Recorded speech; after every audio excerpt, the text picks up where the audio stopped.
tēnei wā, I runga I tō tātou tikanga I tuku atu te rākau kia kōtau, te kaunihera, ngā memo te kaunihera, hei timatai ki tō tātou hui huinga. Kia ora tātou. Tēnā koe te temana, o te rā, tēnā tātou te tepu, te whānau ko tai mai nei. I mua te karakia, nui te mate o Tauranga moana, mai te hui o hune o tēnei ropu, taino ki tēnei wā. Ana te tahi tino rangatira o Matapi a Charlie Tumutumu tērā. He wāhine tō o nai te ahi, me te memo o te rangapu o Tauranga moana o rangi whakehu a Irene Walker tērā.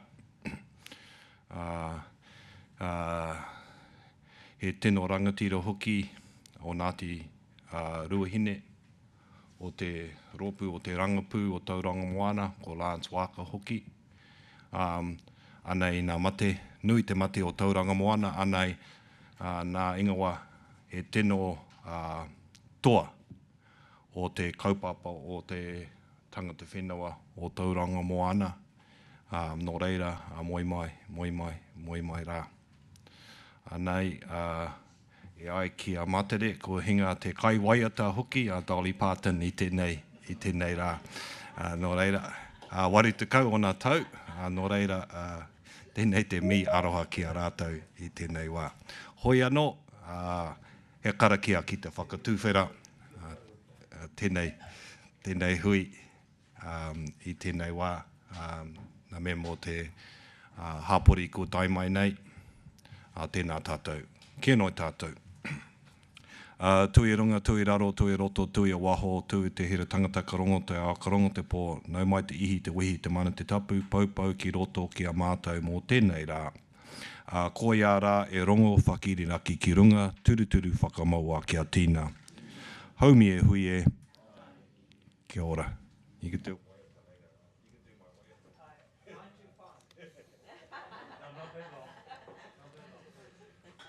Kia ora no tātou.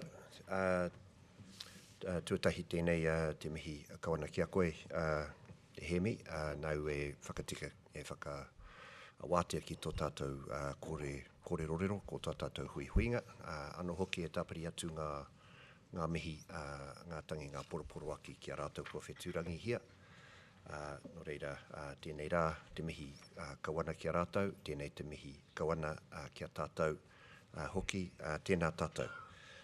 Morning, everybody. I was just thanking Hemi for the karakia and for opening our hui, and then adding adding to his mihi and acknowledgement of those who have passed away. So, kia ora tātou. It's going through a few housekeeping issues. In the event of an emergency, our staff will guide you to the stairwells located in the centre of the building behind this room. Please follow the illuminated exit signage to the assembly point on Devonport Road. Also, please be aware that the meeting is being live streamed and the video will be publicly available on YouTube. Members, could you please remember to speak clearly into your microphones and only one speaker at a time for clarity. Please turn off your mobile phones and also spectators in the public gallery. Welcome also. When we have questions, the questions and discussion will be with the committee. Kia ora tātou. So I'll move through the agenda. Apologies. We have apologies from Puhirake Ihaka and Kura Martin. Those are the only apologies that we've received. Can I call for a mover and a mover that apologies be accepted? Moved Councillor Rolleston, and seconded was Matire. All in favour, aye. Say aye. Those against, carried. Public forum, there are no matters for public forum. There are no late items. There's no confidential business to be transferred into the open.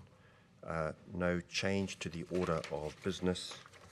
And aroha mai, before we move into the minutes, just welcoming and acknowledging the presence of Jeremy Bowes, who's here in place of Christine, who's been called away to deal with an urgent matter. Jeremy's the Head of Strategy, Governance and Climate Resilience, and reports to Christine. Also, someone that many of us, is familiar to all of us actually, Kevin Lavery, Establishment Chief Executive for the Water Organisation, and Kevin will be giving a presentation and a discussion with us. Okay, moving back to the minutes, so we have in the pack minutes of our last meeting on the 24th of June. First of all, are there any corrections to the minutes?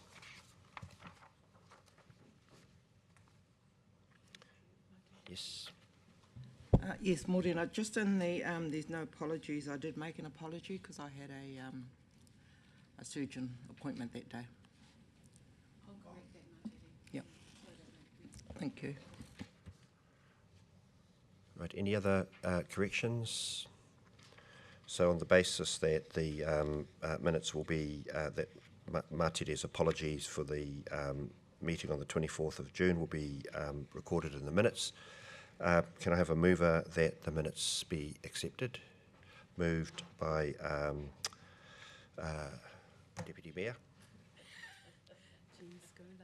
By Jen. Seconder. Seconded by Councillor Baker. All in favour? Against? Carried. Declaration of conflicts of interest. Are there any conflicts of interest that need to be declared? Yeah, I'm a trustee of Mangatawa Papamoa blocks, considering they're sort of quite vital to council infrastructure and that. I thought I'd better put that in as a conflict of interest. Okay. Yeah. Kia ora. Kia ora whiti. That's noted. Right, moving to item 9.1. Kevin, welcome. I'm just going to hand straight over to you. Kia ora. Morena, good morning everyone. Kevin Lavery, new establishment CEO at the water entity without a name, but that might change over the next couple of weeks as councils consider it. I'll speak for 5 to 10 minutes if I may, and then we're going to show you a short video. May I apologise in advance to councillors, you will have seen some of this before, but it's not exactly the same.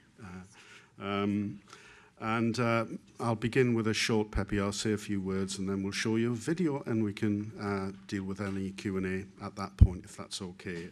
So nai mihi nui kia koto katoa tena koto ena mana, ena reo, ena iwi, e rau rangatira mā, tena koto, tena koto, tena koto katoa. Ko Cheviot te mana, ko Tyne te awa, no Newcastle e ho, ko Lavery toko whānau, ko Kevin toko ingoa, tena tato kato. I was born in the Irish community in the east end of Newcastle. It's a city founded by the Romans.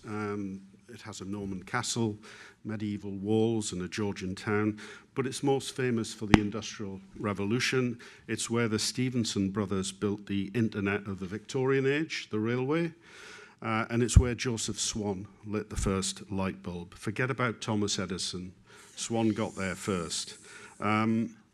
Edison was about to sue Swan until he discovered that Swan had indeed conducted the experiment several months earlier than he had in front of 700 witnesses at the Newcastle Literary and Philosophical Society. But Edison was also smart. He worked on the principle, if you can't beat him, join him. So he joined forces with Swan to form the world's first electric light bulb company, which was called Eddy Swan United, believe it or not. Now, when I was growing up, the city had record unemployment. The traditional industries were collapsing, and the city had riots, actually. but it wasn't all doom and gloom. I was inspired by the City Council and their efforts to regenerate Newcastle as the Brasilia of the Northern Hemisphere, a place of hope where anything was possible. And one development captured my attention, the Biker Wall, a humble new council estate in stark contrast to the concrete brutalism of the times, using vibrant colours and soft landscape, and it was built around people and communities. It was listed by UNESCO as one of the outstanding buildings of the 20th century, and it was named Britain's best community. And as a Geordie coming from Newcastle, I carry the burden of supporting Newcastle United Football Club, a famous old club with one of the largest followings in world sport, but until last year hadn't won a domestic trophy for 70 years. When I arrived in New Zealand in Wellington on day 2, I took the family to see the Hurricanes. They lost to the Chiefs. And on day 3, the Phoenix, who also lost. And afterwards, we looked at each other and we thought, do you know what? This is our kind of town. But this All Blacks experience was deeply troubling, just an endless series of victories and something I hadn't come across before, a large trophy cabinet. Now, you might not guess it from my youthful looks, but I'm a 10-time CEO. I've worked in local government. I've worked in the private sector extensively, in healthcare, and more recently in water. When I moved to Wellington in 2013, the headhunter promised me a beautiful city with a stunning harbour, blue skies, and a nice, gentle breeze. And as we landed in the face of a strong southerly, I realised she'd been a touch economical with the truth. And I was warmly welcomed by the local press as a cost-slashing Thatcherite outsourcing green-eyed monster. Truth be told, I quite liked that. But when they described me as a veteran CEO, that was a step too far. And one day I will have my revenge. When I did my university education, it was in the University of Manchester, a big research university. Actually, one of their Nobel Prize winners there was Sir Ernest Rutherford, New Zealand's own. But the city itself was the first modern industrial city as part of the Industrial Revolution. It was also the place of the first global industry, cotton. And it was a place of firsts and innovations. And one of the innovations relates to water, and I think it's worth telling the story, and it relates to what we're doing in New Zealand right here, right now. So in 1842, a civil servant called Edwin Chadwick produced a report on health inequalities, and it showed massive differences in how long people lived and their quality of their life between the inner cities, the pleasant suburbs, and the rural areas. And that led to the first Public Health Act in the world in 1848, 100 years before the National Health Service was created. And one of its central innovations was clean drinking water and sanitation systems. And that was replicated all over the Western world, and that led to the biggest improvement in human health in history. So it wasn't the creation of modern health systems, it was the creation of municipal water operations that led to the biggest improvement in life. And the first one in the world, in the modern world, was in Manchester itself. And we know that so water really matters, doesn't it? And we know that ourselves from what happened 10 years ago in Havelock North. 4 people died, 45 people were hospitalised, thousands of people still have long-term health effects from the poison in the water supply there. Imagine for a moment that happened in Auckland. You'd be talking about 500 people dying, 5,000 people being hospitalised, and hundreds of thousands with long-term effects. That would have overwhelmed the New Zealand health system. So it really makes a difference. I had the pleasure of, in fact, I was talking to Des Hickey just earlier, because we worked together, would have been 4 years ago, when water reform began, and I was working in the Bay of Plenty and the Waikato area on water reform. And when this CEO role came up, it was too good an opportunity to let pass by. I knew that we've got a region here with a good water operations, with good systems, good performance, capable people, and good relationships with our community, including Maori. And I think all the ingredients are there to do something really special.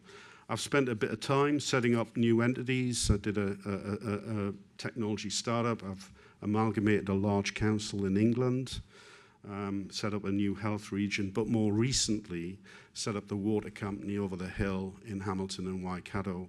That went live in July this year without any too much fuss, really. It's gone pretty smoothly. And I'm hoping that EOI experience, good and bad, can help. We can draw on that and help us deliver water reform faster, better, smarter, and cheaper than anybody else. I think it's important that we're really, really ambitious for what we do with our water entity. That's what our community deserves. We should be aiming to be the best in the country, to provide safe and reliable services at reasonable cost and help our places thrive, to be an exemplar of modernity, a byword for all things digital, to be joined at the hip with councils and to be joined at the hip with Tangata Whenua and to make real progress on Te Mana o Te Wai. That's the ambition, and I think we have lots of pluses and lots of good things as an organisation, as we'll show you in the video, but we need to be we need to renew our workforce because a lot of people are approaching retirement, and we want to be a place where talent wants to come, where young women, and I'm stressing that, as well as men, join our ward entity in the years to come as apprentices and cadets. But before we get carried away, we've got to get over the line next July without falling over. So a safe transition is critical because all the clever ideas won't work unless we get over the line without any surprises or any major shocks. I love the movie Monty Python's Life of Brian. In the movie, the funniest scene is the Pharisees arguing over the Roman legacy. Reg, who is the leader of the People's Front for Judea, asked the question, what have the Romans ever done for us? It starts as a big argument, but quickly becomes a long line of achievements, really. And the finest one of all is the aqueduct, carrying safe drinking water. But there are lots of other things too. We need to do what they did, focus on delivery, results and outcomes. That's the important thing. We need to make sure that relationships with Tangata Whenua is at the heart of everything we do. I'm currently finalising an appointment for a Māori Partnerships lead who will report directly to me. I had 2 members of the joint committee on the panel supporting me. We had 25 applicants. I'm very confident we'll have a very strong appointment. I want to make sure that our Māori Partnerships lead is a facilitator rather than the only person working with Tangata Whenua. We need to mainstream it in the organisation and it becomes part of how we do things here rather than a job for one person, if that makes sense. Some of the things we're trying to do, the vision would be to have really proactive, systematic engagement with Hapu, iwi, trusts, and with our senior team visible in all of those discussions. I want to see an organisational development programme for our new staff team on how we're going to work as an organisation, how we manage budgets well, how we deal with risk, but also how we work well with Tangata Whenua as part of that process. I want to make sure that we always keep a key focus on important projects like the Te Mana MOU, the Tutumu development, the Tupuki wastewater plant, the Kati Kati ocean outflow. These are all critical projects for us going forward. And because every water entity in the country is going to be increasing investment significantly in the coming years, there's going to be a real problem around getting companies to work for you and getting staff to work for the entity. We will have sector inflation. I think this is an area where I want to explore with Māori whether there's an appetite to get more involved in the delivery of water services going forward. We've seen, for example, in the Wellington region, Ngāti Toa, they've done a couple of acquisitions. They are now playing in the water delivery space. I think that's something that we should be exploring here, if that makes sense. So at the end of the day, Māori talk about he tangata, he tangata, he tangata, and mana tiaki. We put our people at the centre, we care for our players. Going back to my story about the biker walling away, that needs to be the key driver, but it also needs to be about great execution and delivery, which is why I'll end with the words of an American president who said, well done is better than well said. But now we're going to show you a short video. It's 8 or 9 minutes, and then we can have some Q&A.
I hope that was informative, but happy to answer any questions.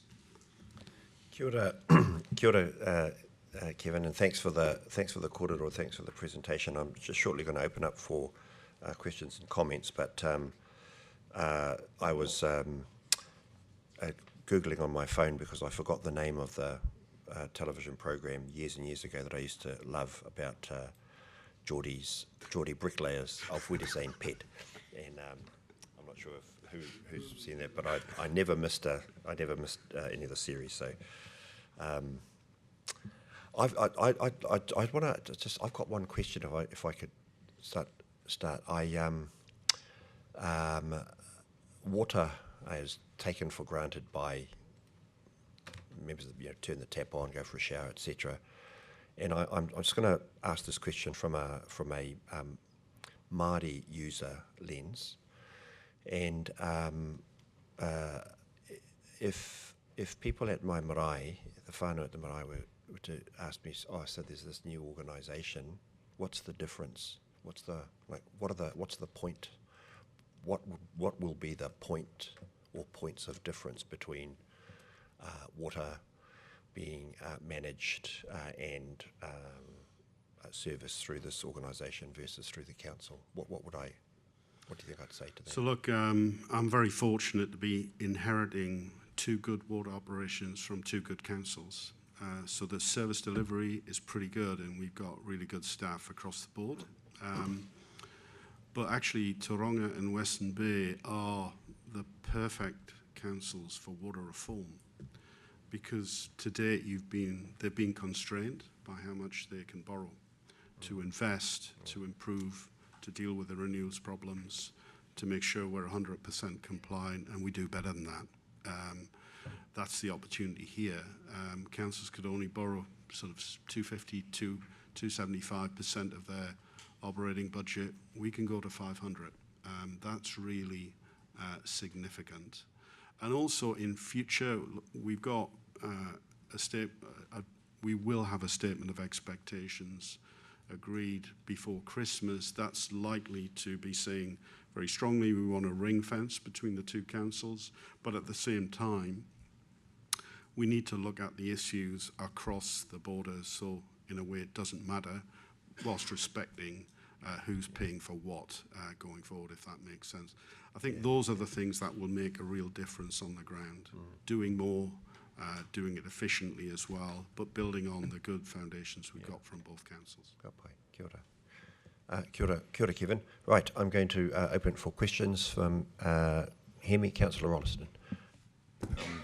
Tēnā kōrua, good to see you again, Kevin, and Rachel. Rachel, is it? Yes. McLeod? Yes. Oh, might be some connection here. So, congratulations on putting the Māori Partnerships lead as your direct report. Can you tell me a little bit around why you made that decision to make it a direct report to you? It's a symbol, in part, of how important that relationship is. And it's also a statement by me that actually it's not just for that person to do the role, it's actually my job. And the whole of ELT, I want them to own it. So that's why I chose to do that. We need to get this right, and it needs to be from the top, lead from the top from day one. I could just ask a related question. Tauranga, Western Bay will all have their, I guess, equivalent Māori teams within the organisations. How do you see that integration between your Māori Partnerships lead, their team, and the teams that sit within here in Western Bay? Yeah, well, first of all, we're already working closely together. Karen and I met yesterday. I've had several sessions with Chris over in Western Bay. They've accompanied me on some of my visits out in the community as well. So that will continue. They have much bigger teams than we have. We will draw on that. We'll have service level agreements with both councils. So we'll want to be joined at the hip with both of those, and indeed more widely with the councils as well. Matiri. Morena, nice to meet you, Kevin. I'm Matiri Duncan. I'm the chair of Te Rangapu, Mana Whenua o Tauranga Moana. and chair of the Combined Tangata Whenua Forum of Smart Growth. Are you able to share who your senior iwi-led appointment is? We're just going through a reference checking process now, but I will be contacting you and others to invite you to meet that person before we finalise the appointment. So keen to do that, and hopefully that'll happen very quickly. Thank you, Chair. Hi, Kevin, and hello, Rachel. Long time no see. Just in terms of a couple of things, you talked about the workforce, you talked about talented staff and the teams you're bringing together, which is really positive. And you talked about what you might do differently, and one of them was borrowing more. Our people are very aware of the borrowing that we do and the cost of that on them. So that does pose the question straight away, are you comfortable borrowing more, and then our people will be paying the interest on that for over its life? So how is that message going out? So it's a complicated area. We absolutely need to be very aggressive in terms of, we've got to fund that borrowing, and we don't want to always be going back to the residents to pay more. So there's a complicated equation here, which means an aggressive savings program. It also means doing a base budget review of the CapEx program, saying, do we actually need all of those now? We've got some quite peaks and troughs there. That needs to be looked at. I want to smooth that out. I want to make sure that we actually have very good levels of performance in capital in both councils. I think Western Bay is about 90% of the program, and last year Tauranga was 95%. That's one of the highest achievements in the country. Most are about 65 to 70% underspending and therefore overrating the customer. So we want to do all of that really well. And if we get that right, we need modest charge increases because we have got an infrastructure deficit that we need to address. But if we get the efficiencies from bringing the two together and using the latest best practice, we can still achieve that borrowing more. Debt's a good thing in water. I think it is important to get this message across. A lot of people worried about debt levels, but if you pay for it all through your current account, effectively you're putting all of the burden on today's ratepayer, and these are assets that are 100 years life. So you want to make sure that debt is a good way to do this, because you are spreading the cost of the service over the life of the asset and all the beneficiaries over the 100 years. So that's a good way to do it. I know that's a difficult message for the public, but it is good. But we've got to make sure that we use that extra headroom, but we don't just go straight to the customer to pay for all that. We've got to get the efficiencies. So that's the asset test, really. Just want to acknowledge that Stephen Takani, member of Tauranga, is actually online. So Steve, if you needed to ask a question at any time, you're going to have to get our attention. Kia ora. Whiti.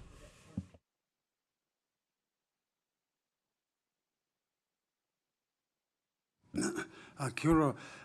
You mentioned trusts as engagement kind of option. I'm presuming you mean like developers, because they're virtually under a trust or a limited liability company, and I'm really hoping you're talking about Māori land trusts, because they're the actual landowners, you know, over the top of iwi hapu. Yeah, both. Okay, both. Okay. Just, you know, you mentioned New Zealand's got the highest consumption of water per capita in the developed world. I'll say a statement for me there is that freshwater here and the rest of the world is not limitless. It's a finite resource, you know, and so I think we have to consider our exponential growth, you know, for the water sustainability, you know, and that includes, you know, for want of a better answer, like working with developers so they not buying land, way over here where we have to take some infrastructure there, hopefully they're getting it, buying it closer in, so it costs the council, costs the ratepayers less, because they virtually push development, and then they, take their profit and then go and then leave the sustainability up to the council and the ratepayers. And so I'm just pointing out something there, because they are actual privateers that's serving their bottom line for their shareholders. So not like the council, us as Hapua Niwi, where we have registers and we have beneficiaries that we, I'll say, fight for. Not just a certain amount of shareholders,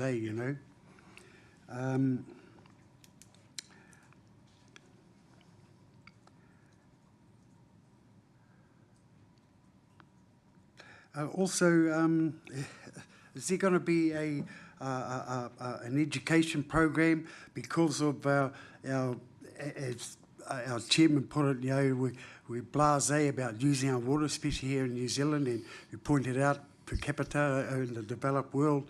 So I'm thinking that there needs to be a strong education in water use and sustainability. Like you say, you're flushing the toilet 10 times during the day, sort of thing, 5 times at night, and all that kind of thing, and because we're in the middle of reconsenting the Toto and the Waiori for the next 30 years, I think. Yeah. And, like I said, it's... Yeah, Whitty, I was waiting for the question, so thanks for the question. So, Kevin, what the education program? When I was growing up in Newcastle, in the 70s and 80s, the city's buildings were covered in coal soot. They were black. And the River Tyne had virtually no oxygen in it. It was polluted, badly polluted. Today, all of those buildings are gleaming sandstone. And the river in the centre of the city, you can still fish for salmon now.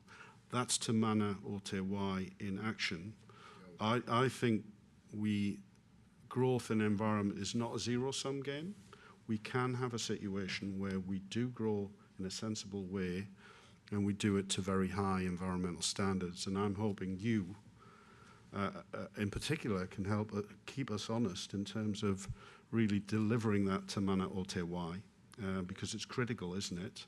We do have some changes in the settings now. We have a new environmental regulator called Te Mata Arawai, which is really enforcing, because the Ministry of Health didn't really do it in the past. That all came out in the Havelock North inquiry. So they're really pushing hard on drinking water standards and outflow standards and things of that kind. The good news is we start from a very good place in Tauranga and Western Bay. We have got a few compliance issues in Western Bay which are being addressed now. But overall, we're pretty good, actually. So there's a good platform upon which to build. In terms of education programs, one of the reasons New Zealand has such high water consumption is actually not many places like Tauranga and Western Bay have got water meters. So we're a good performer in that space. We can go digital. We can do it smarter. So that's definitely but I think you're right. It's about changing the culture and the way people behave as well, isn't it? Just may also, I'd like to see your councils and your own organisation pushing when new housing is going up for grey water use. So stuff like that, because it seems to me a bit ridiculous, and while we're reconsenting, the wording is for human consumption only, and yet you mull out of the 100% water that's taken, 25% might be for human consumption, the rest is for human waste, washing, you know, and all of that, and that's where the education needs to be directed, I think. It is also, I may say, we do have a lot of things where we have to reconsent them, and we end up spending, as ward entities across the country, millions of dollars on lawyers and accountants getting reconsents. I'd rather that money was spent, frankly, on improving the environment, you know? Kia ora, Kevin. I'm actually going to call the session to a close. Kevin, thanks very much for attending and making the presentation and for meeting as a committee, the members. And Rachel, aku whakapaha for not acknowledging you as well. So, e mihi tēnei kia kōrua.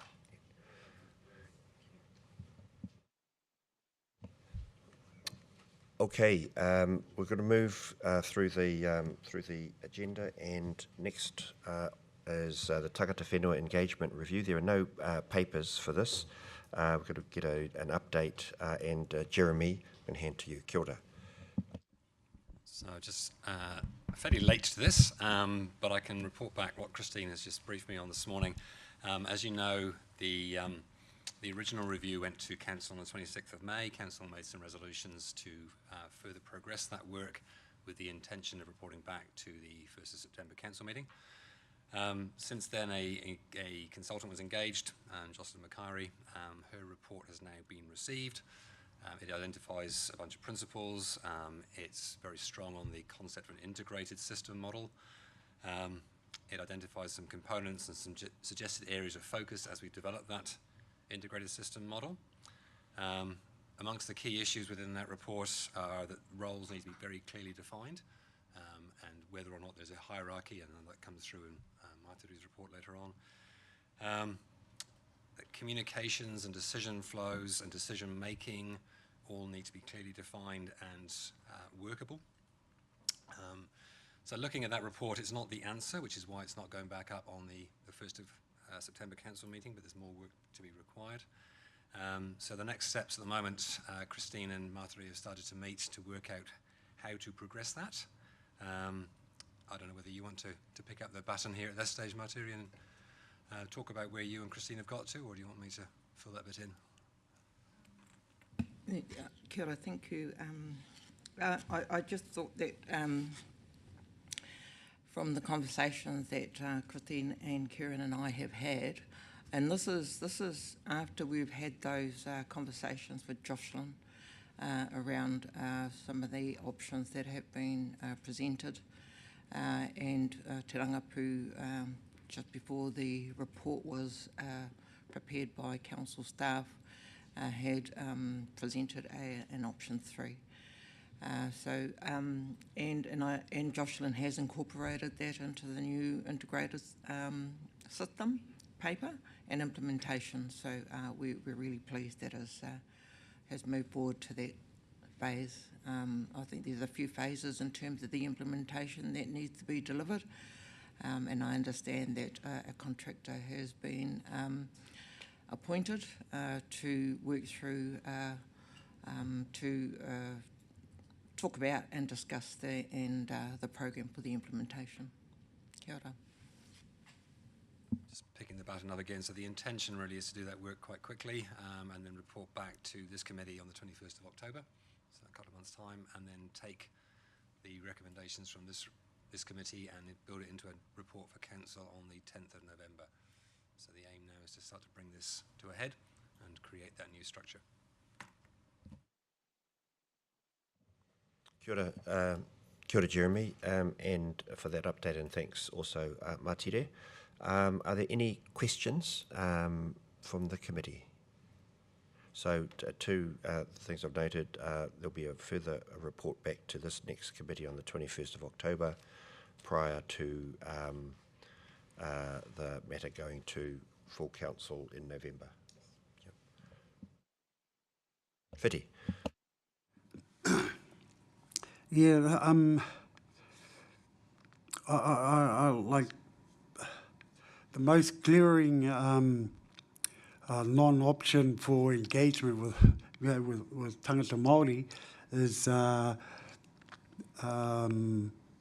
resource or forums for Māori Land Trust, because they are actually the landowners for Māori. And I don't see anything provided there for them. And I've been working at it with a couple others about resourcing a Māori Land Trust forum that can really give their aspirations, because me as a Niue representative, I can't give the aspiration for this block, that block, and the other block. Overall, our job is to look after the legislation, which is with the Crown is delegated to councils.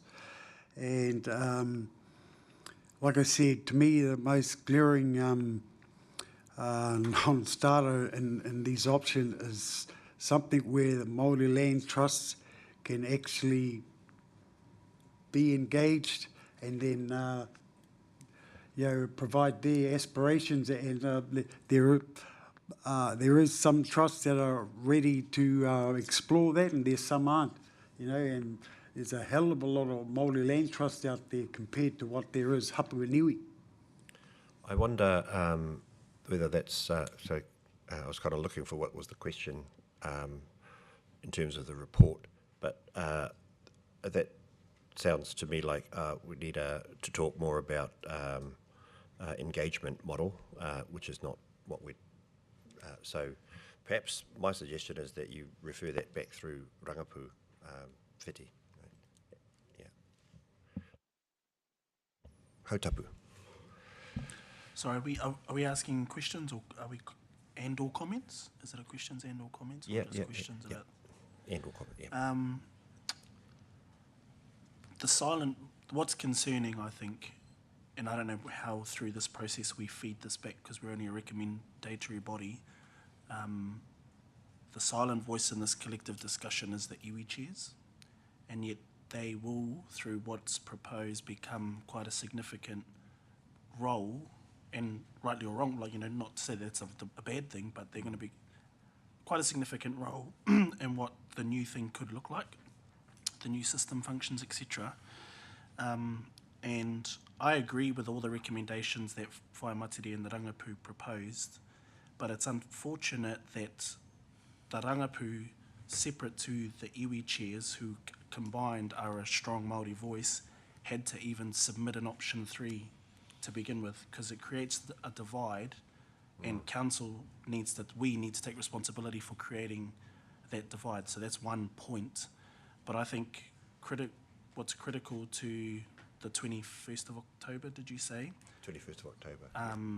Is the iwi chairs and the Rangapu need to hui, or they need to be involved with Whaimatiri and CJ with whatever between now and the 21st looks like, because those voices need to be around the table together, probably with us actually, to really inform this thing. But at the moment we've dealt with them in isolation and not really harmonised them strongly, in my view.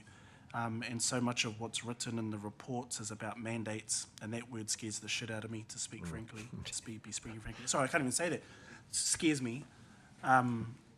Because we'll be talking cross purposes, etc. So it's important we get this right, and that joined up conversation with the Rangapu and iwi chairs needs to occur, because even speaking to it in that manner is division in and of itself, and that the voice of Māori shouldn't be treated like that. So I don't know what, there isn't a question there really, but and I don't know if we're allowed to make actions, and if it's something that needs to be agreed to around this table, but if the people are listening, that would be my request. So Matiri's going to Yes. respond to that. Yeah. Thank you. Yes, I take your point, Hautapu, about iwi being part of this whole process, and I don't deny that, but iwi are represented on Te Rangapu, and although they weren't present at the actual hui that we had on the 13th, and in terms of timing, I think the council staff were wanting to pull together a report a few days later for a meeting in September, the beginning of September. And so that was that timing thing that had to happen sooner rather than later, or else we would have missed the council report going up for the 2nd or 3rd of September. Kia ora. Kia ora, I agree with that. I'm glad, and you're right, iwi are on the Rangapu, so it is a bit of a blurry line there. So is there a hui planned for the Rangapu and iwi chairs about all of this? There is, as well as CTWF, Smart Growth and iwi chairs. Kia ora. Mai. Yeah, thank you. So the feedback has been considered. The report comes to us next week, and I guess the recommendation from staff is to take some of that feedback on board and slightly change some of the wording. I think this is very much a recommendation for an implementation. So there's further opportunity through that implementation to get it right. Ultimately, what the recommendations and that option 2 is, I guess, is actually no structural change to pretty much the system we have now. So, that's not going to change. It's probably some wording and how that actually interacts, and that's the important part. I guess, again, it's that, there's parts that we're responsible for, and there's also parts that Tangata Whenua are responsible for, and how those systems work, outside. So I think we've got to continue to work together and look at that. But I think, some of the recommendations made were certainly received, and that feedback, and some of that has changed, I guess, that option 2 slightly to take into account that feedback. But the decision we make is really, are we going to implement and go forward with this? It's not, this is set in stone and this is what's happening. It's a iterative process, and during that implementation, an opportunity to continue to consult and continue to refine it. Kia ora mai. Any other questions or comments? Kia ora. Thank you, Jeremy, and also thanks to Matiri for your contribution.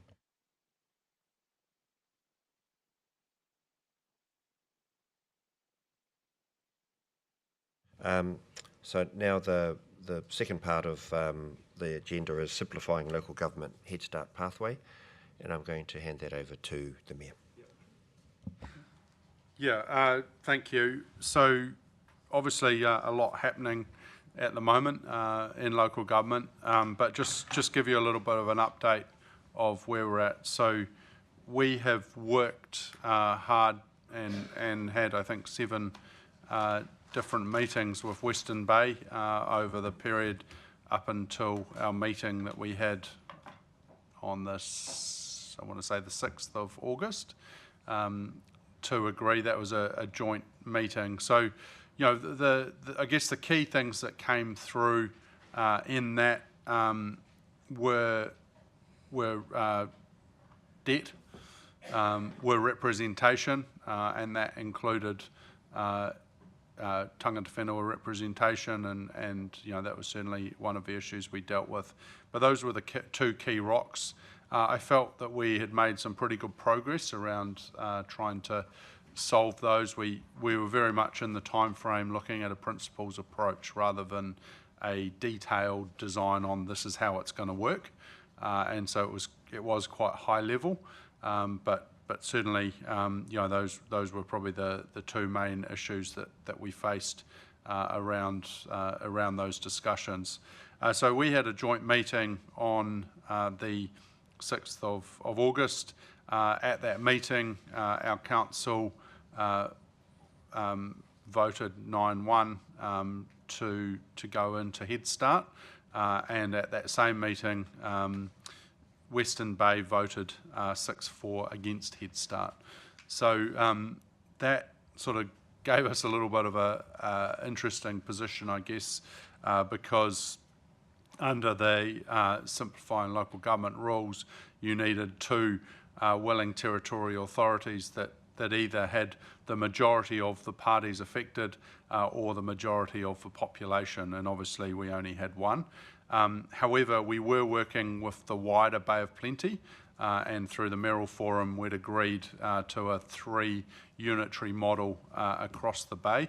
That is Kawerau, Whakatane and Opotiki coming together as one unitary, Western Bay and Tauranga as another, and Rotorua looking at a central unitary, and they were looking at partners such as South Waikato and Taupo. So that was where we got to.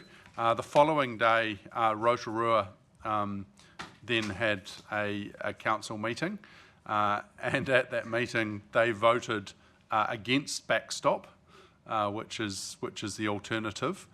They then considered Head Start, and they voted against Head Start. So they ended up with two kind of opposing resolutions, and they got themselves in a little bit of a bind as to what they were actually doing, because they weren't going either direction. So what happened is we submitted our proposal on the 9th, and while it wasn't a complying proposal because we didn't have the 2, we wanted to put it in front of DIA and government to say this is the work we've done, this is where we got to, and we'd still like to continue the conversations. Subsequently to that, Rotorua wrote to the Minister and asked for an extension. The Minister gave Rotorua an extension to the 20th of August to submit a proposal. And so last week, Rotorua met and they narrowly voted to join Tauranga as a partner to submit a complying proposal. That complying proposal is we have 2 of the 3 territorial authorities, being Rotorua and Tauranga, that agree with the direction of Head Start, and the proposal is for a 2 unitary authority, taking 4 councils into 2, and that is a central unitary, and that is a Western Bay unitary. So that was a decision made. That was submitted last week on Thursday, and has been received by DIA. So that is now where we're at. We have a full bay-wide solution with 5 of the 6 territorial authorities in support of that, and I think it makes sense that we continue to work together as a bay to enable the efficiency. We'll share services, we'll share of doing most of the regional council functions is the agreement to do that at a regional level, because some of these things we need that scale, but that representation at a local level is also key. So that's where we are at the moment. The next stage in this process is for Cabinet to consider all the proposals they've received. From memory, it was about 18, I think, proposals that they have received, and they will decide in sort of mid to late September which one of those they're prepared to take forward, and if we're accepted into that process, we hope that we are with the rest of the bay. That is definitely the views that we've got from Tangata Whenua, from our communities across all 6 territorial authorities. They're keen to see us lead this change and do it bay-wide together in those 3 groupings. So we are hopeful that the Minister will accept our proposal. If that is the case, we've got a 6-month kind of sprint where we start looking at some of those principles and start planning and designing how that system would work, and this would be for implementation in about November 28 when the elections next take place. So that's where we are. Hopefully we're on track, and hopefully the Minister will give us approval so that we can get on and redesign the system of local government. I think as the Chair has put in his report, there is absolutely risk here, but there is also big opportunity, and I think this is a chance to redesign the system. I think to our if you think about Tangata Whenua in this region, the 3 iwi go across the whole Tauranga Moana. That is actually quite consistent with the Western Bay and Tauranga city council boundaries. Obviously, there's some Te Arawa iwi as well within those bounds, but you know, I think it makes a lot of sense. You'll have one relationship, you know, with council and the opportunities with that, rather than you know, dealing with two, and sometimes that alignment not necessarily being as good as it could be. So, you know, I think it does simplify things. It takes 4 councils into 2. You know, in the proposal we've put in, it takes 7 councils into 3 across the wider region. It gives us an opportunity to share some of those services to achieve that scale. And you know, I'm excited about the opportunity, but obviously the next step is the Parliament and them deciding which ones to approve, and you know, ongoing. You know, we'd love to continue the conversations and working together to, you know, as Anthony's identified, there's a lot of risks, there's a lot of uncertainty around, you know, what happens to some of these. There's treaty settlements, there's you know, there's under some of the consents like Waiari, there's certain structures that have been set up, and you know, how do those continue, and how does that look? Those are all the questions we have to answer. We don't have the answers now. That is part of that process as you plan and go forward. You know, what Maori wards look like, or representation, again, don't have an answer for you today. Obviously Western Bay voted against. You've got the regional council that have statutory positions, and you have us who don't have a referendum yet. So what we would like to do, if we do get to proceed, is that referendum would go across the new region rather than just Tauranga, and then that would give us a mandate or not to look at that representation across the wider region, rather than saying, you know, Western Bay have said no, regional council have statutory positions, and if we said yes, then you've got sort of conflicting. So, you know, those are the opportunities to say, okay, well, what does our new region say? And that's sort of, I guess, what we've sort of looked at and pushed through. But, you know, that's hopefully a bit of an update of where we are at with simplifying local government, which isn't that simple.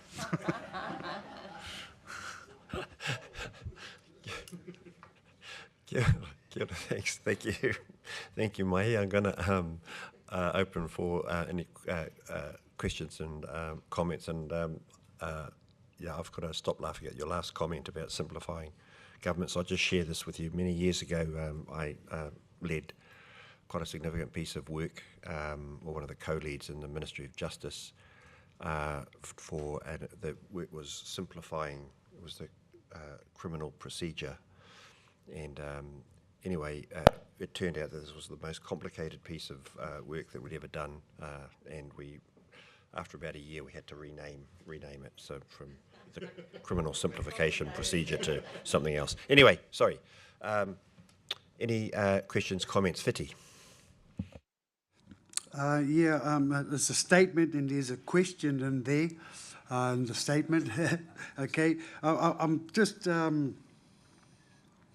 this is just my opinions at the moment. I've been trying to massage it through with the Ranapū and all of that, but to me, if you're simplifying local government, to me options 1 and 2 are not exactly simplifying local government, considering, you know, hapu and have the mana whenua over iwi, and the actual landowners are Māori land trusts who are completely left out.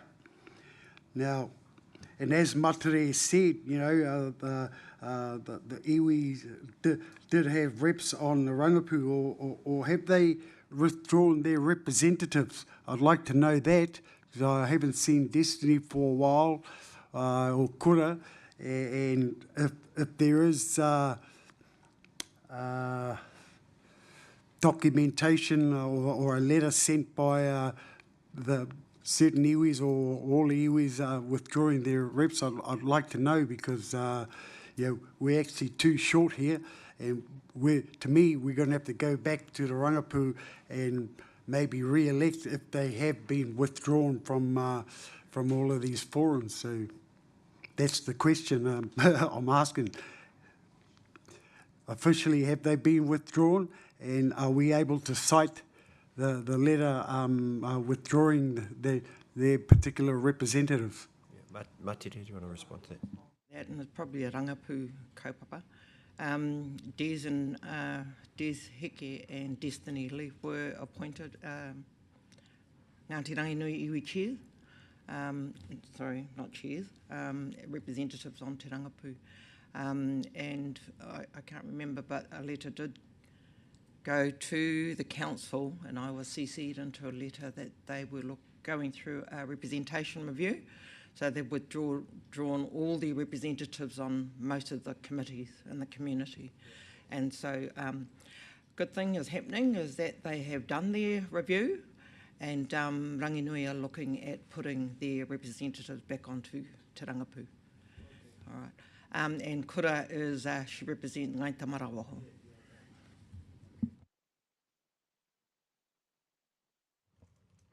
Kia ora. Any other questions, comments? Ka pai. Thank you again, Mahi. Thank you for that update. Sorry, I have a question for Mahi, if that's okay. Just a quick one. You mentioned that there's 5 or 6 councils that are looking at the merging, preparing for the merge. Who's the 6th one? So there's 3 in the east, Apoutiki, Kaurau and Whakatane, Rotorua, Tauranga and Western Bay is the 6th, and then the 7th is regional council, which get merged in, so yeah. Ka pai. We'll now continue to move through the agenda, and we're on item 10.1, the chairperson's report. And Mahi, thank you for that update on simplifying local government. It's a good segue into my report, and also your update kind of saved my bacon a bit, because I actually wrote this report, well, most of it, just before the Western Bay decision was announced, and then the next day the Rotorua decision, and I thought, oh, this report isn't relevant anymore, but I'm not going to rewrite it. I'm not going to write something else, so I wrote it anyway, and so thanks for the update. Anyway, I'm going to take the report as read, and just if there are any questions or comments.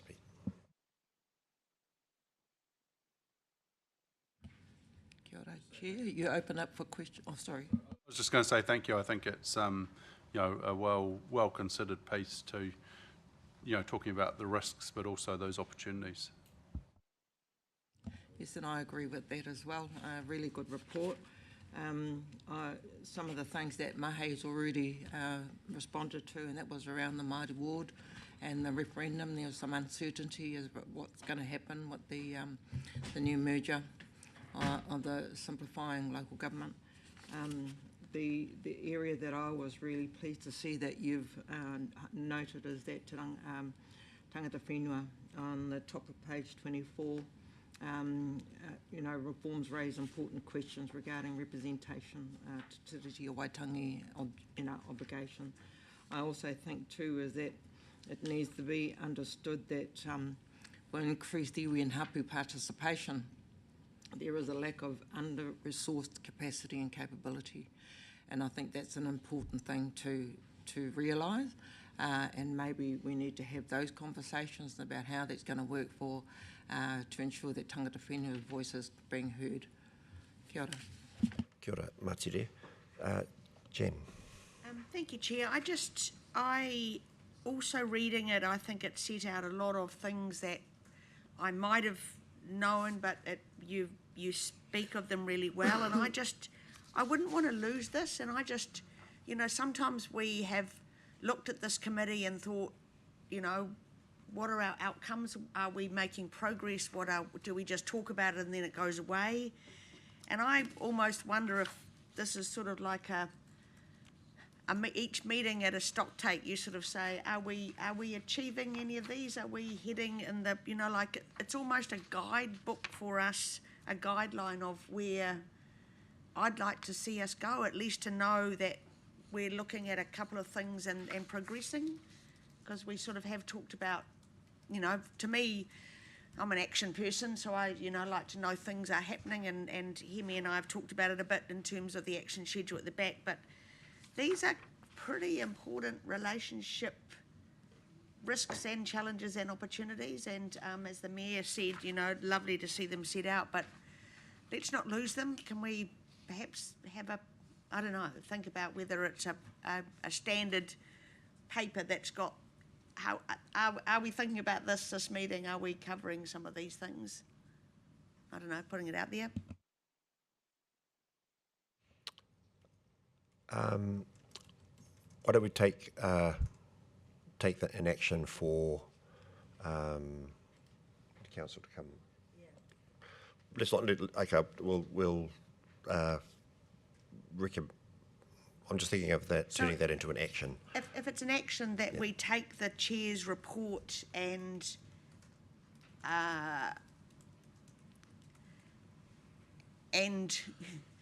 produce a guideline of a work plan, or and use it as a measurement tool for meetings going forward, or for annual objectives for this meeting. Is that rough enough for you, Jeremy? Through the chair, we can do anything you like. I'm just looking at it, wondering whether we're talking about the 6 questions at the back, which are quite pointed and direct, or the full report, which is 4 or 5 pages of various bits and lots of bullet points, which would be quite a big report back. So it's probably getting some direction from the committee as to which bits of this you would want reported back on a 2-monthly basis, because there'd be quite a lot of work going against each of the bullet points, for instance. I think for me, those 6, you know, that how iwi can maintain and strengthen influence, those 6 bullets, I think they're introduced by some of the earlier ones, so I don't think the earlier ones get lost.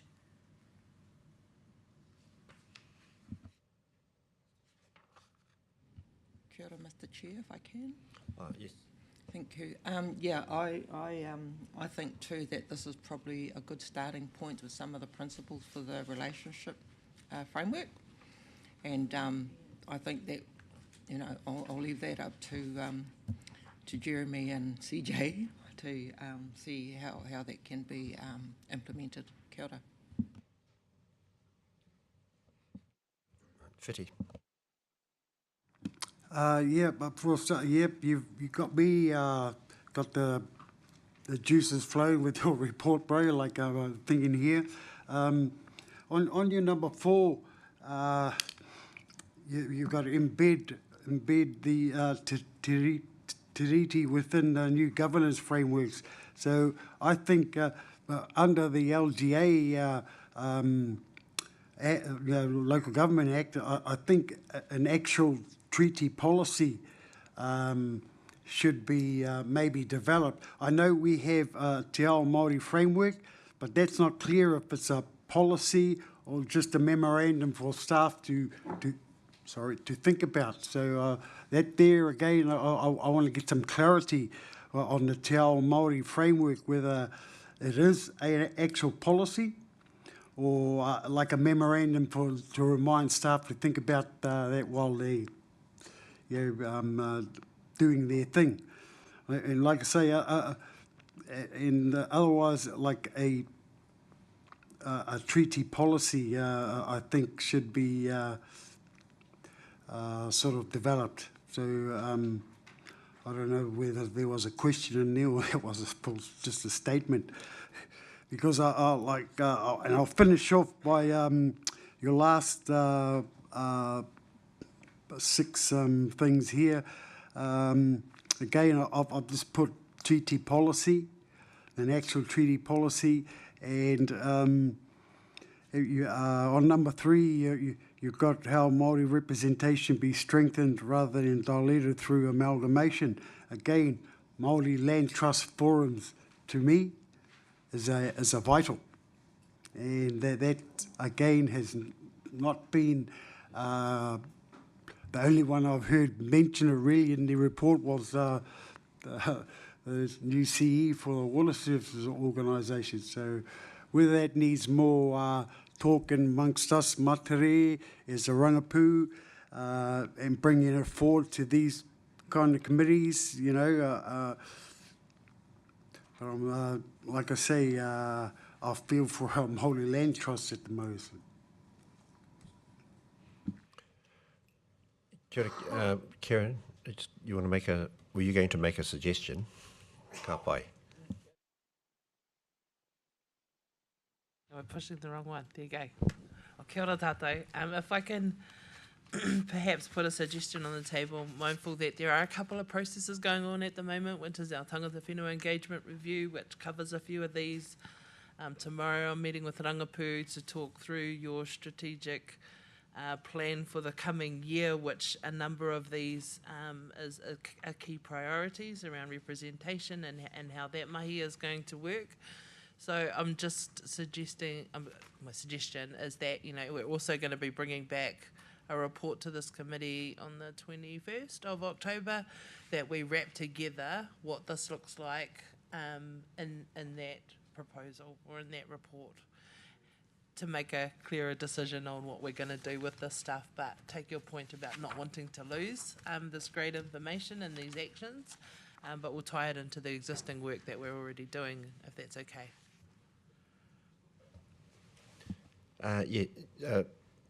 Were you going to say something, Jen? No, I think that's a good idea. Yeah. I think it's. I think the important thing is that it's. You know we need to do something, and this is some good guidelines on what we might want to do. And I just think let's make sure we utilise what we've got there. Right. Okay. Ka pai. And I have to say I've been struggling because I had prepared this on the basis of, in the new unified environment, you know, these are the things that need to be need to be considered versus let's take them and use them in our current environment. That was the bit I've been struggling with. Yes. I just also would like to acknowledge, Whiti, you talked about the how whether we've got a policy or it's just a process. We have, in every council paper, we have a section on te ao Māori, but probably 80% of the time, Hemi or Hautapu or one of the Tangata Whenua representatives has to say, has it really been considered? Has there really been consultation? So I would quite like to think, Kieran, that's also, we clarify what that section in our reports is based on. Is that, well, Jeremy, you'll know, is that a policy that's based on? It's part of the Te Ao Māori framework, which was brought in as part of the strategy. At the time, it was well recognised that it was a beginning point, and that the whole essence of the Te Ao Māori approach built up with Kieran and team was that capacity and capability building is key. So it's little steps. So what you're seeing at the moment hopefully isn't what you'll see in 3 years' time or 5 years' time, as we build the capacity across the organisation, the understanding, the depth of relationships. So yes, sometimes at the moment it's a bit light, but it's better than what it was 2 years ago, which was absent. So we're on that journey. Great, and I just think let's make sure we incorporate that because, and don't lose any of those things. So I wonder then if the action is that the committee refers the report to council staff for reference as a. I'm just struggling for some words as to what you do with it. Okay. I think there's probably two elements here, Mr. Chair. What Kieran is talking about is absolutely correct, and building it into the current understanding of the engagement as TCC stands at the moment. As it was written, it was also talking about the future. So we'll also share the report with the people working with Me Mahe on the Head Start process, and we'll work out how through that process we can keep those 6 questions and the underlying report in mind and report back to this committee as things go along. So there's 2 parts to it. There's current, and then there's future amalgamation should we get into the Head Start programme. Ka pai. Have you translated that into an action? Okay, well, we'll get an action. I'm just conscious that these were just my thoughts, and they're not coming from some authoritative academic institution or anything. So they're just Anthony Fisher's thoughts, gleaned from the media. So yeah, yeah, boy from rugby. Hoi anō. Can I? So we'll get an action from that. Do we need to put put the recommendation? Yes. Move in a second. Yeah. Okay. Okay, 1 moment. I'll just pop it up.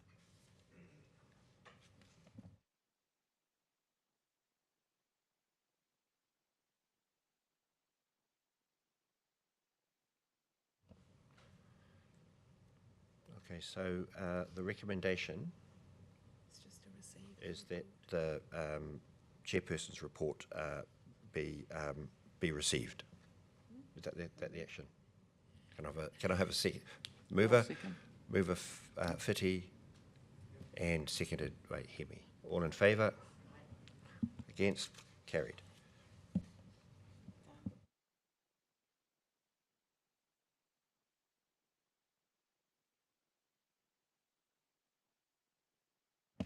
Now we're going to move to the Rangapu update. Martire. Yes, kia ora, thank you. I think everything's already been said. I don't have anything else to add unless Whiti or Steve online, if you want to add some kōrero to the report. Oh, Steve's gone. No, he's left. Yep.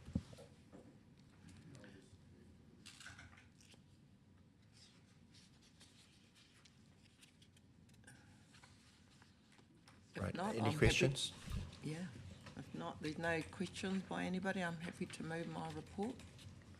So moved by Patai.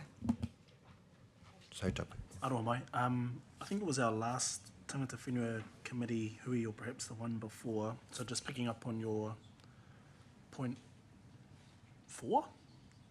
Roman numerals get me every time. I think it's 4. Taunui Māori Ward and referendum, and the desire to develop a kind of real solid strategy for education and participation uptake.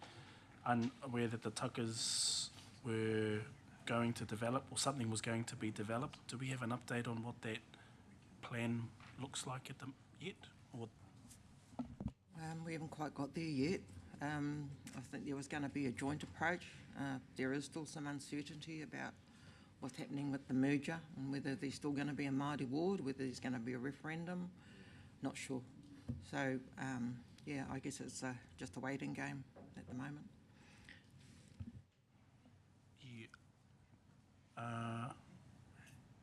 it's probably better to be safe than sorry, I'd imagine, because if it has to go ahead, then we've only got till March next year at the latest, 2027, yeah, March next year to do it if it does go ahead. Yeah, it'd be good to see what the Takawanga develops in that space to support Rangapu aspirations there. Tautoko, thank you. Just through you, Mr. Chair, just to add to that, the Rangapu we've had a couple of hui with Rangapu. Focus at the moment has been on the general election. So the fear, or not the fear, but you know what Rangapu didn't want to do was to confuse messaging through that. But a draft plan around reaching out to who we would reach out to, and when we start this process has begun. But I guess it's on hold until the 7th of November. At the moment, the messaging out into our Māori community is quite specific, and then following that, there is a plan to start a campaign around which, if we want to put an action on that, let's bring that draft to the next meeting too. Can that be circulated? If you're saying that there's already comms being circulated, what are those comms and what Māori networks are you referring to?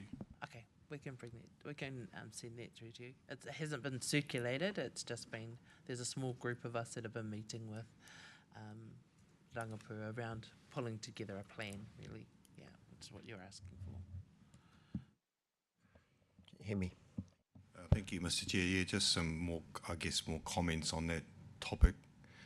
And there's a lot of moving parts. I think I'll pick up the Mayor's comment that we'll hear in September around whether we're part of the Head Start, because there's a number of, up until earlier this year, when we decided as a council to support the Māori ward going to referendum, we were playing a straight bet. We had to have made that decision by November. We made it early to give a long runway because we had to have had the referendum by March next year. But in between times, there's this Head Start, and there's a couple of, being frank, if we're going into a arrangement or amalgamation with Western Bay, everyone will have a different view, but my view is having a TCC referendum is going to be not worth the paper it's written on, because it's for a council that's no longer going to be a council on its own. So I think we need to be ready to pivot. I don't think we need to wait, and of course, we don't have to be a rocket scientist depending on who is the new government or if it's the existing government, on what the push is going to be on referendums or no referendums. So I think there's a number of pathways that this, as I said, that this is going to follow, because if we get told we're not part of a Head Start, then we're back to probably status quo, doing our referendum. And so I think, and then the election will come, but I think we need to be prepared and not wait till the national election, because that's November. That's the whole reason why we made our decision early, to have a long runway, because November comes, December's Christmas, everyone's asleep in January, and we've got February to try and be active.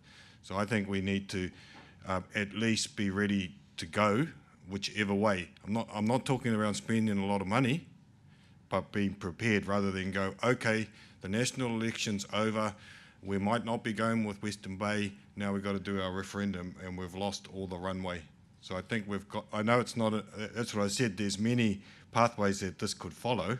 I think we need to be prepared to pivot whichever way we need to go. Kapai. Any more questions, comments? If not, Matire, I'm seeking a mover that this committee receives the report, Te Rangapu Mana Whenua o Tauranga Moana report for August. That was moved by Matire, seconded by Jen. All in favour? Against? Carried. Kia ora. Karen, Tangata Whenua presentation updates. Can you just advise that there's a separate sheet with the table? Just advise that, please. Can you just make sure everyone's in? Yes, so I just want to make sure there's you should have in your papers a separate schedule. Yeah. Okay.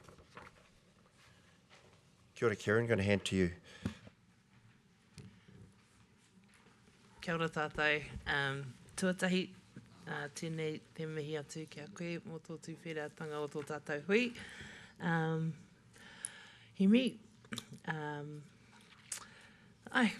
my report is in front of us. So just a couple of changes to the cover report. So there's one that's been taken off from our last one. So the playground was opened in the last recently, so it's at Haukore Street, so we've removed that one, so it's just pointing that one out. Probably of note, we had a session with CJ in the last month or so, and we went through the issues list and made some I guess, went through all of them to see what can we do with some of these. So there are a number of them where where the team hasn't been able to progress these issues because they don't actually sit in council. So that's the list that's on the cover report. There's not much more we can do with that, but that list will stay on the cover sheet because they're still important. Where we do get opportunities to progress them with those other agencies or those other organisations, we will still do that. As we went through the report, and I had a talk with Kevin about it yesterday, there's a number of water issues in here that will eventually move out of this, and then working with Kevin and the new organisation about how we will pick up some of those water issues that are sitting in the report. There are a number in here too where we've signalled that we probably need to come back to either Māori or the elected members about some direction on some of these kaupapa, because we haven't been able to move them at an operational level with staff for whatever reasons. And then, yeah, those are probably the main things I just wanted to highlight through the issues report. Just an update, probably of interest on the Papakainga Housing Fund. The panel is still working through those applications with those Māori land trusts, so there's a number of information, still information that we need to work through with them. So we're hoping to have some decisions around what we can allocate those land trusts in the next couple of weeks.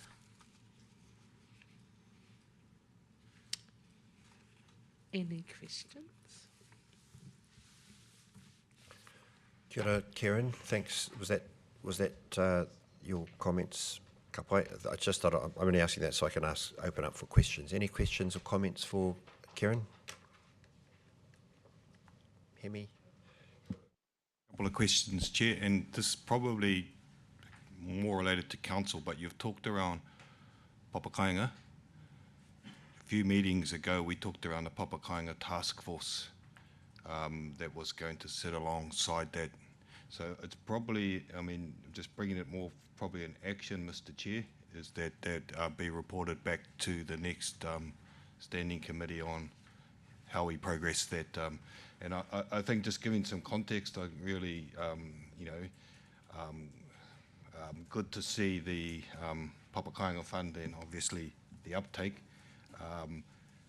There's a number of our Māori communities that won't be able to access that because of more access to services.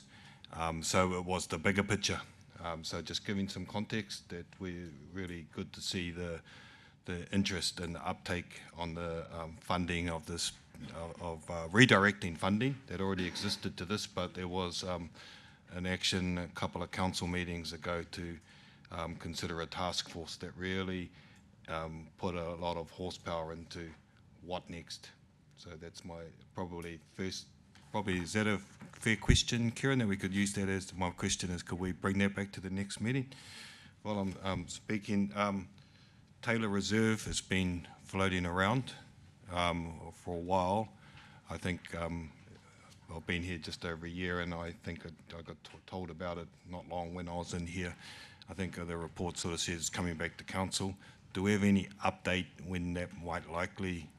I'm not debating whether it's going to change, but when that might be put on the table.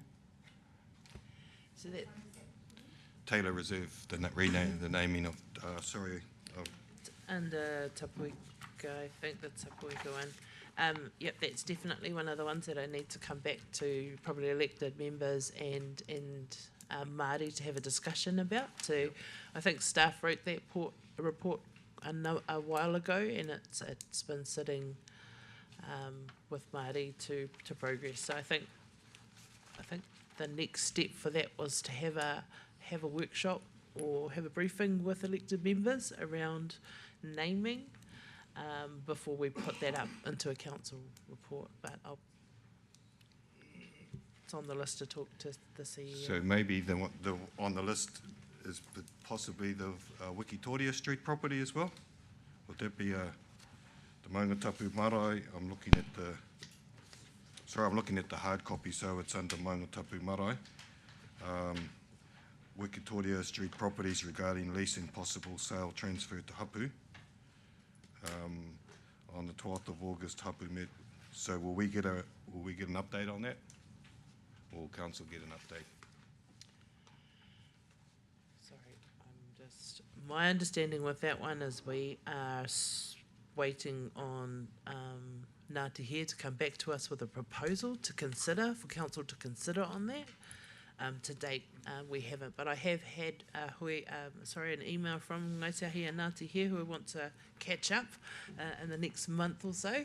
So we'll be able to bring back an update to that and where they're at with that request. Thank you.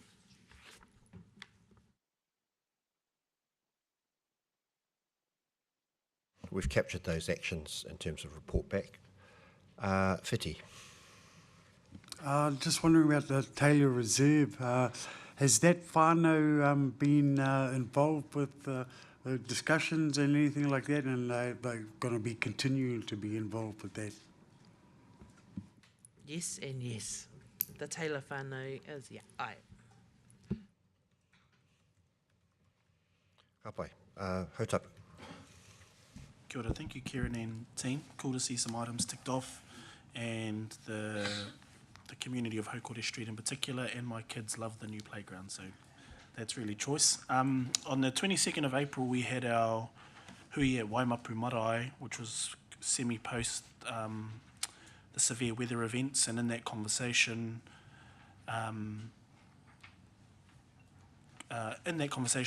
issues around insurance and marae being able to repair, etc. came up. Māori verbally committed in that meeting to look and investigate what insurance options we could provide, particularly for natural hazards and disasters. Has that action filtered down to staff to be explored yet? And if not, can we then make it an action for that to be pursued and committed to, considering it was committed to verbally at least on the 22nd of April? Yes. So probably an update on that though. It's probably not picked up well in the report, is that there is a paper coming to elected members in November around all the support through the LTP process around support for marae. So it will cover waters, it will cover emergency management, it will cover insurance, and so it's, at the moment we're looking at pulling together a comprehensive, ask or report to council about how we're going to consider support for marae. What do we currently do? What have we been asked from our marae? From potholes to insurance, and then and our water, and then how does Kevin fit into that equation as well? So that's being worked on now. My understanding November is when it's coming to you.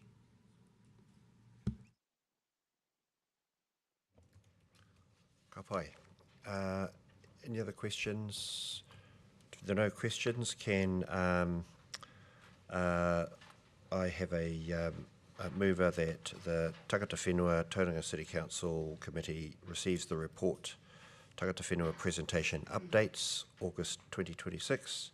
Or mover moved by Kevin and seconded by Hautapu. All in favour, say aye. Against? Carried. Ka pai, hoi anō. Ko tai mai te wā mo te mutunga o tō tātou huihuinga. Tuatahi e mihi ake tēnei kia koutou, kia tātou, ngā memo o te komiti, te āhuatanga o tātou kōrero-rero, I runga I ngā kaupapa I mui a tātou. Tēnā wai, tuku atu te rākau ki a koe, Hemi, nau e whakakapia. Tēnā koe te tiamana o te rā, te whānau ko tai mai nei, I roto I tēnei whare, ki ronga I te upurangi, tēnā tātou. Tēnō pai tēnei hui, nō reira, kia noi tātou. E te atua kaharawa I tēnei mātou I hui mai nei, ino atua ana mātou ki a koe, kia tuku ana koe o manaakitanga ki rongi a mātou. Kia pai tō mātou mahi, kia pai tō mātou whakaaro, kia pai tō mātou noho I te kāinga. Ko koe te kā, ko koe te mana, ake, amene. Amene. Wish all our huis were this short. Oh, song, 9 to 5. You got to sing this. Yes, so declare the meeting closed at 11:16.